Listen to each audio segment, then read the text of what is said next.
La Cour pénale internationale a émis un mandat d'arrêt contre Benyamin Netanyahou pour crimes de guerre et crimes contre l'humanité. En attendant les mêmes sorts pour les auteurs des bombardements de cas de déplacés de Mugunga, des massacres de Kishishe, les Congolais de la RDC comptent sur la CPI. Suivez.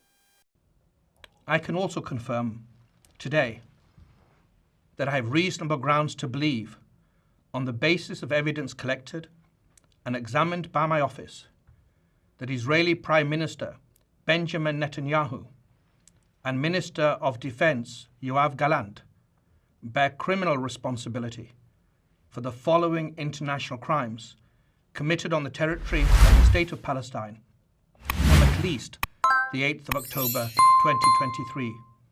The crimes include starvation of civilians as a method of warfare, willfully causing great suffering, serious injury to body or health or cruel treatment, willful killing or murder, and intentionally directing attacks against a civilian population, as well as crimes against humanity of extermination and or murder, persecution, and allegations of crimes of committing other inhumane acts. It's alleged that these crimes were committed in the context of the ongoing armed conflict and as part of a widespread and systematic attack against the civilian population of Gaza, pursuant to a state policy. Unfortunately, these crimes continue to this day. My office submits that these individuals, through a common plan, have systematically deprived the civilian population of Gaza of objects indispensable to human survival.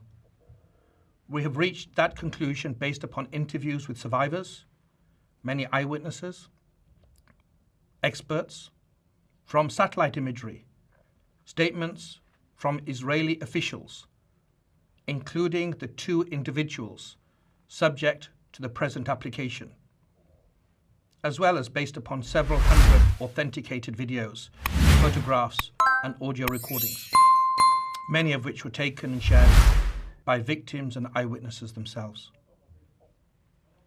This systematic deprivation resulted from a decision to impose a total siege on Gaza by completely closing the 3 border crossing points, Rafah, Kerem Shalom, and Erez, for extended periods of time, and by arbitrarily restricting the transportation of essential supplies, including food and medicine, through the border crossings after they were reopened.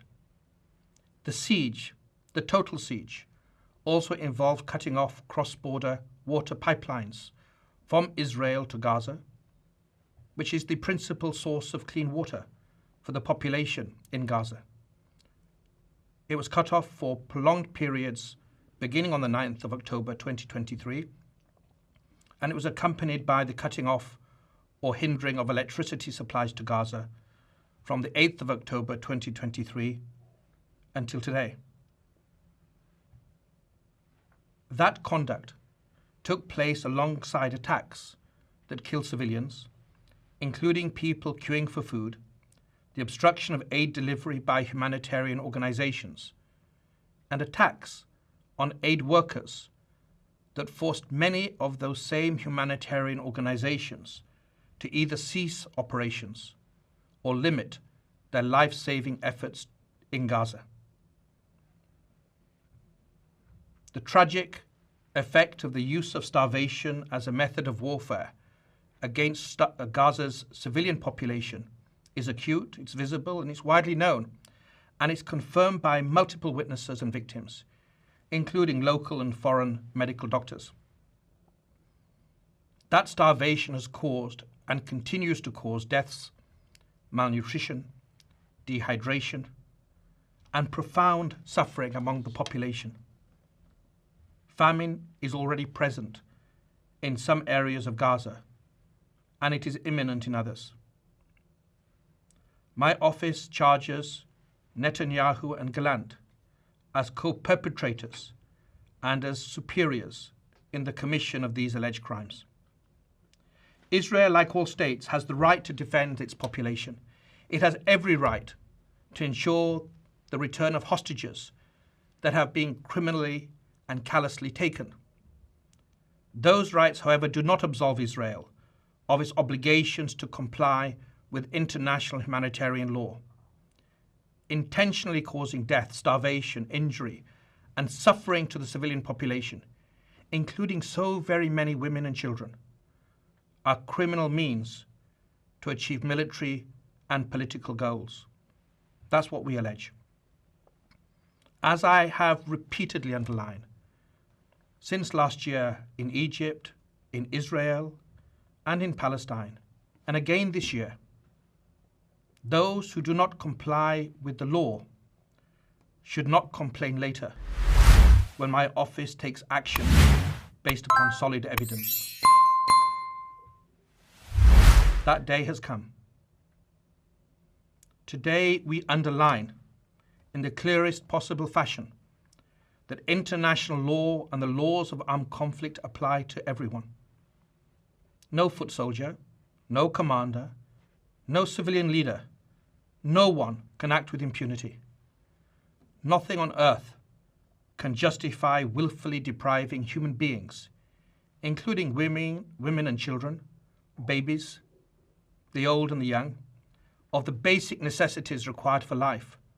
Nothing on earth can justify hostage taking or the targeting and killing of civilians. The independent judges of this International Criminal Court are the sole arbiters as to whether the necessary standard for the issuance of warrants of arrest have been met.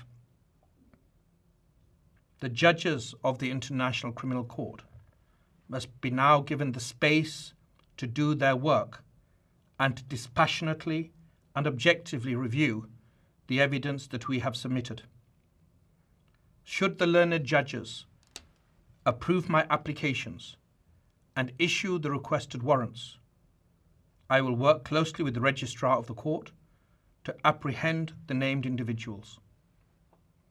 I call upon and count on all states, especially state parties to the Rome Statute, to approach this application and the subsequent judicial decision that will be rendered with the same seriousness they have shown in other situations.